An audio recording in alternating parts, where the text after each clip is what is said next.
चंद्रशेखर जी अटल जी को अपना गुरु मानते थे, लेकिन सदन में वो अकेले अपनी दहाड़ लगाते थे।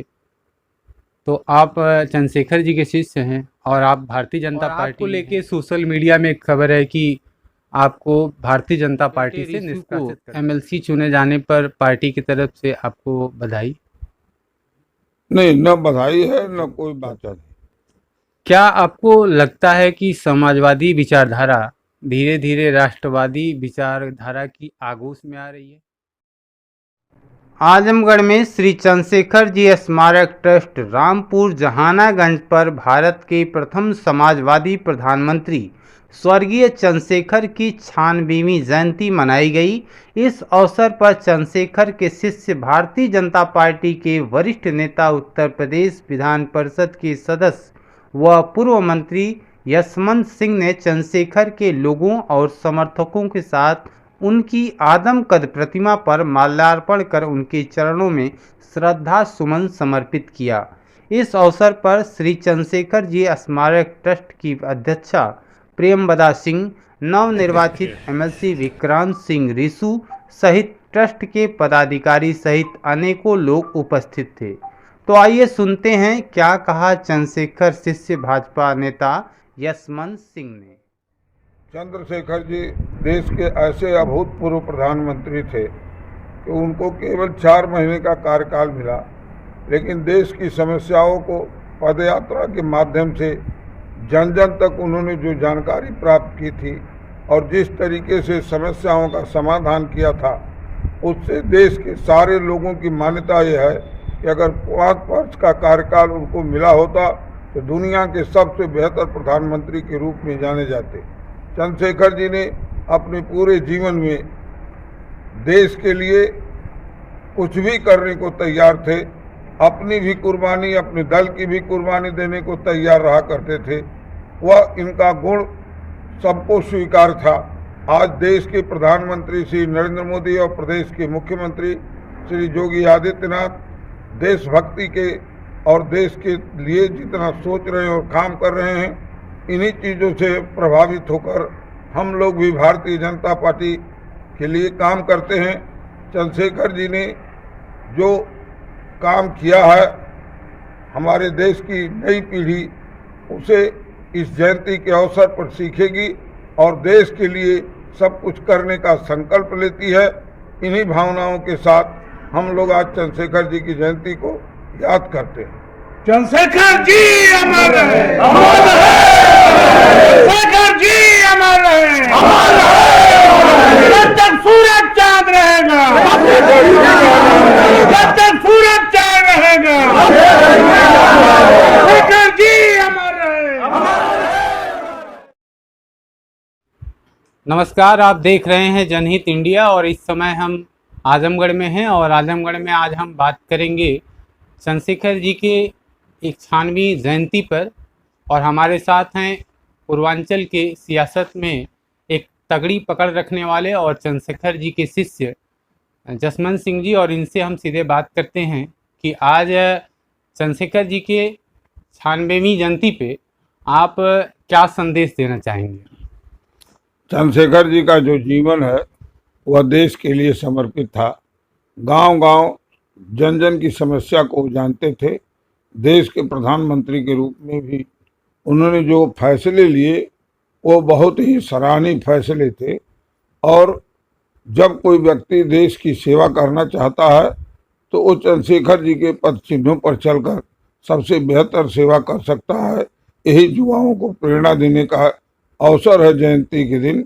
इन्हीं बातों को हम लोग जनता के बीच रखते हैं। चंद्रशेखर जी से आप कब और कैसे प्रभावित हुए? मैं इंटरमीडिएट का छात्र था जब चंद्रशेखर जी जजी कचहरी के मैदान में आए थे। श्रीमती इंदिरा गांधी की जनसभा हो रही थी। उस दौरान हम लोग देखकर स्वयं आकर्षित हुए थे। तब से उनके वक्तव्यों को और उनके क्रियाकलापों को देखकर हम लोगों को लगा कि चंद्रशेखर जी देश के महान नेता होंगे और उन्हीं के से प्रभावित उसी समय हुए। एक सवाल मेरा आपसे और है कि चंद्रशेखर जी अटल जी को अपना गुरु मानते थे, लेकिन सदन में वो अकेले अपनी दहाड़ लगाते थे। तो आप चंद्रशेखर जी के शिष्य हैं और आप भारतीय जनता पार्टी में हैं। देखिए, ऐसा है कि अटल बिहारी वाजपेयी जी चंद्रशेखर जी से 2 वर्ष बड़े थे और वह जाति से ब्राह्मण थे। ठाकुर ब्राह्मण को ऐसे भी गुरु जी कहता है, ऐसा गुरु शिष्य का नाता उनका नहीं था। गुरु तो वह उनके आचार्य नरेंद्र थे, आचार्य नरेंद्र के वो शिष्य थे और वैचारिक रूप से दोनों में दूरियां थी, लेकिन व्यक्तिगत रिश्ते बहुत अच्छे थे। एक सवाल चंद्रशेखर जी को लेके है कि लोग उन्हें कहते हैं युवा तुर्क उन्हें कहा जाता था। इस पर क्यों, ऐसा क्या है, आप क्या मानते हैं उसको, क्यों देखिए, जब परंपराओं से हटकर कोई नया राह बनाता है तो उसे युवा तुर्क की ही संज्ञा दी जाती है। जी। आपके बेटे रिशु, वो अभी स्थानीय निकाय चुनाव हुआ है आजमगढ़ मऊ और निर्दल प्रत्याशी के रूप में आए और निर्वाचित हुए। बहुत अच्छी जीत उन्होंने हासिल की और आपको लेके सोशल मीडिया में एक खबर है कि आपको भारतीय जनता पार्टी से निष्कासित कर दिया गया। हालांकि आपने उसको खारिज कर दिया कि आपको व्यक्तिगत तौर पे किसी ने नहीं कहा, ना मौखिक ना लिखित कोई आपको सूचना मिली। तो अभी क्या स्टेटस है उसका? देखिए, हम ही ने नहीं कहा, भारतीय जनता पार्टी का कोई नेता भी नहीं कहा कि जसवंत सिंह निष्कासित है। तो यह बात तो ऐसे मीडिया की खबर और मीडिया में आई और चली गई। लेकिन निर्दल उम्मीदवार जो चुनाव जीते हैं वो परिस्थितियों की चुनौती थी।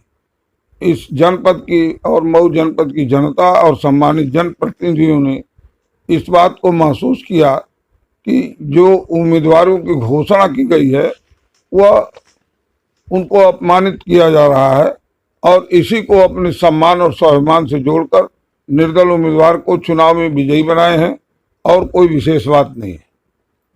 तो बेटे रिशु को एमएलसी चुने जाने पर पार्टी की तरफ से आपको बधाई? नहीं, न बधाई है न कोई बात है, इस तरह का कोई चर्चा नहीं। क्या आपको लगता है कि समाजवादी विचारधारा धीरे धीरे राष्ट्रवादी विचारधारा की आगोश में आ रही है? देखिए, ऐसा है, सारी विचारधाराएं राष्ट्रवाद की तरफ ही रहती हैं और राष्ट्र से अलग हट करके कोई व्यक्ति जिंदा नहीं रह सकता है।